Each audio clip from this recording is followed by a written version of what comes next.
नमस्कार मैत्रिणींनो, शिवकन्या क्रिएशन मध्ये स्वागत आहे. आपण हा ब्लाउज पीस कट करणार आहोत आता. तर हे अस्तर आधी ह्याचं कट करायचंय. प्रथम आपण बाहीची कटिंग करणार आहोत. सुरुवातीला कारण एका ताईने कमेंट केलेली की त्यांना बाहीचा शेप देण्यासाठी किती चेस्ट साठी किती माप घ्यायचे हे त्यांना समजत नाहीये. तर आपण पाहणार आहोत आता. 6.5ची बाही आहे तर आपण 7.5 वर मार्किंग करायचंय. अस्तरवाली असल्यास आपण 1 इंच प्लस करतो. 7.5 वर मार्किंग करायचंय आणि हे माप तर आपण 32 इंचचा ब्लाउज आहे तर 8 इंच घेतले.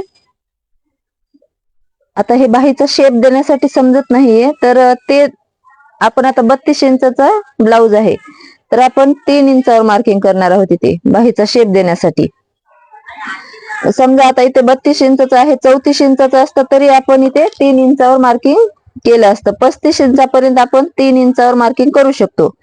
आणि 35च्या पुढे जर 36 असेल, 36, 38, 40, 42, 44 पर्यंत असेल तर आपण 3.5 मार्किंग करायचे.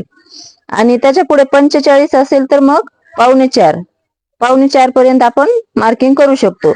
तर लक्षात ठेवा, आता 28 पासून 35 पर्यंत आपण 3 इंचावर मार्किंग घेऊ शकतो. आणि 35च्या पुढे मग 36 ते 44 पर्यंत आपण 3.5. त्याच्या पुढे असेल तर मग 4.5.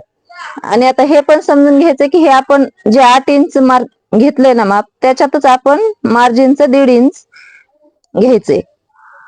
त्यातच आपल्याला मार्जिन भेटून जाते. आणि हे 1 इंच आपण इथे बाहीचा शेप देण्यासाठी. आणि हा असा बाहीचा शेप द्यायचा आहे. आणि दंड घेर आपला 5.5 आहे. इथे 5.5 वर मार्किंग करायचंय आणि इथे 1.5 इंच मार्जिन. तर हे जोडून घ्यायचे. खूप सोप्या पद्धतीने सांगितलेलं आहे. तरी पण काही अडचण असेल, प्रॉब्लेम येत असेल तर नक्कीच कमेंट बॉक्स मध्ये सांगू शकता. आणि कसा वाटला व्हिडिओ कमेंट मध्ये सांगा. आणि आवडला असेल तर लाईक आणि सबस्क्राईब करा. Subscribe now and press the bell icon. Never miss an update.